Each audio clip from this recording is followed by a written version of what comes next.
It is I who made the earth and created mankind upon it. My own hands stretched out the heavens. I marshaled their starry hosts.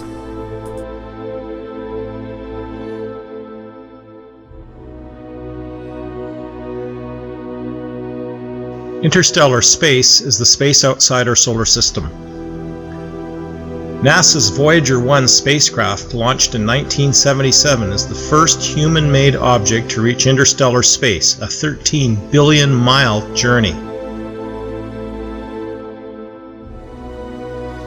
The Voyager 1 space probe is now sailing through the uncharted waters of a new cosmic sea. Stargazing is best done from a dark place away from city lights. In those optimal circumstances, you're looking at around 2,500 stars at most. That's about 1/100 millionth of the total stars just in our own galaxy alone. The stars of the night sky cannot be counted unaided because they are so numerous, and there is no way to track those which have been counted and which have not. The distances involved in measuring how far away a star is are immense. A light year is the distance light travels in a year, traveling at 300,000 kilometers every second. Considering light can travel around the Earth 7 times in a second, a light year is a mind-bogglingly large distance.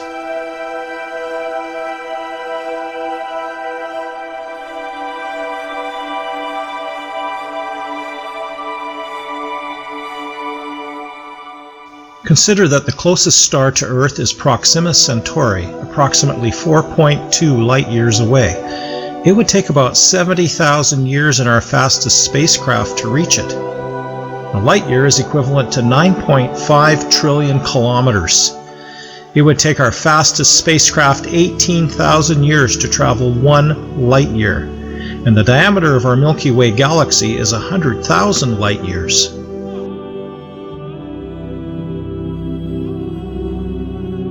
He determines the number of the stars and calls them each by name. When you look at stars, you are literally looking back in time. This is because the light from the star takes millions of years to reach the Earth. When you look at any star, you're actually looking at how it looked like thousands of years ago. If you use a telescope to see a star on the far side of our galaxy, you're actually seeing what the star looked like 100,000 years ago, since the light that left the star then is just reaching us now. Every single star has almost the exact same chemical composition. The nuclear fusion reactions which occur in each star turns hydrogen into helium. The most common type of stars within the universe are red dwarfs. These stars are common due to their low mass and the fact that they live for a very long time before turning into white dwarfs. High-mass stars generally have higher surface temperatures and appear blue due to their incredible mass and the amount of nuclear reactions occurring within them. These stars have the shortest lifespans because they consume their fuel much more quickly than smaller stars. White, blue, and blue stars generally have a mass approximately between 1.4 and twice that of the Sun. In some cases, these stars can have a mass of more than 100 times that of the Sun, with surface temperatures up to 10 times hotter, and appear thousands of times brighter. Orange dwarfs are also very common in our galaxy. They generally have a mass of between 0.5 and 0.8 of the Sun and have lower surface temperatures. Yellow dwarfs and yellow-white dwarfs also exist.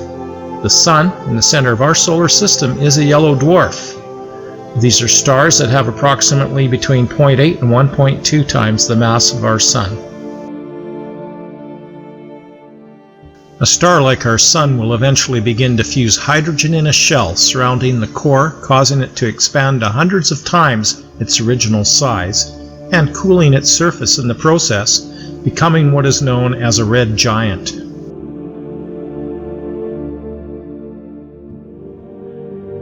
During this process, the star's helium-rich core contracts and heats up. At a certain point, the core reaches a high enough temperature to begin fusing helium into carbon and oxygen. After the star has exhausted its supply of helium, it will shed its outer layers, leaving only the core remaining. At this stage, the star is now a white dwarf. White dwarf stars create energy by fusing hydrogen atoms into helium in their core. At some point, though, the hydrogen available for fusion will eventually run out.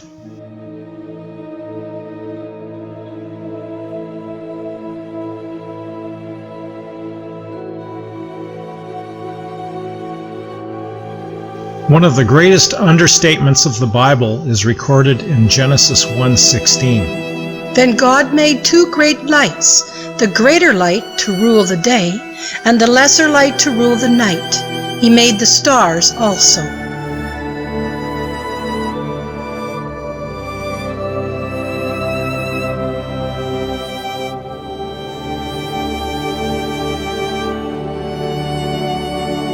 Many stars you look at in the night sky seem like single distant glimmers of light.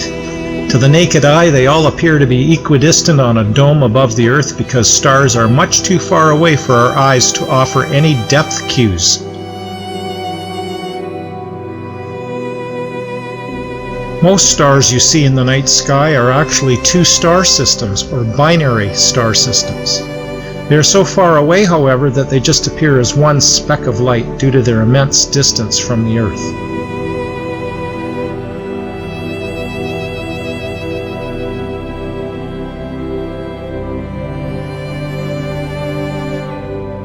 The angel of the Lord called to Abraham from heaven a second time and said, I swear by myself, declares the Lord, that because you have done this and have not withheld your son, your only son, I will surely bless you and make your descendants as numerous as the stars in the sky and as the sand on the seashore.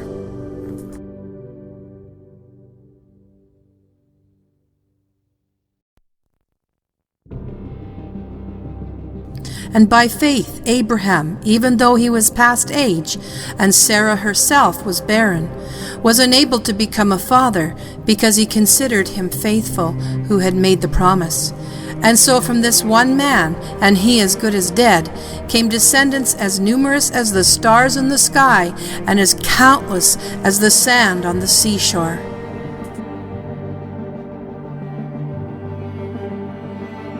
Stars are suns. Incredibly, estimates show that our Milky Way galaxy contains over 200 billion such suns. The closest observable star is Sol, or as it's more commonly known, the Sun. The nearest star to the Earth is the Sun. Other stars are visible from Earth during the night, appearing as a multitude of fixed luminous points in the sky. Although the Sun is around 150 million kilometers away, there are billions of stars just like our Sun out there in the galaxy.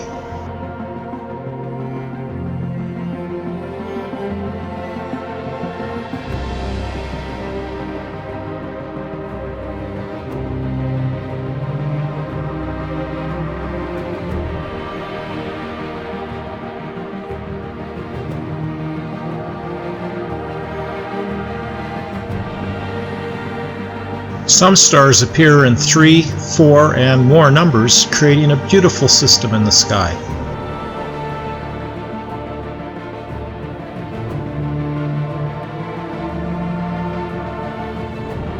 To gain an appreciation of the size and scale of objects we have encountered so far, we look at the solar system's planets, our Sun, and various stars in our galaxy.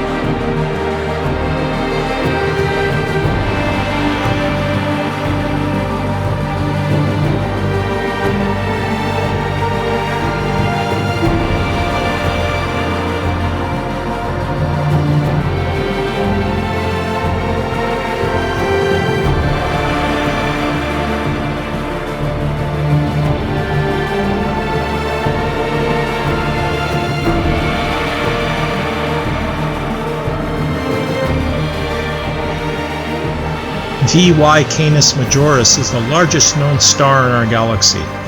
This star is believed to be 1,800 times the size of our Sun. And remember, the Sun could hold over 1 million Earths. If this star was in the center of our solar system, its outer atmosphere would reach the orbit of Saturn.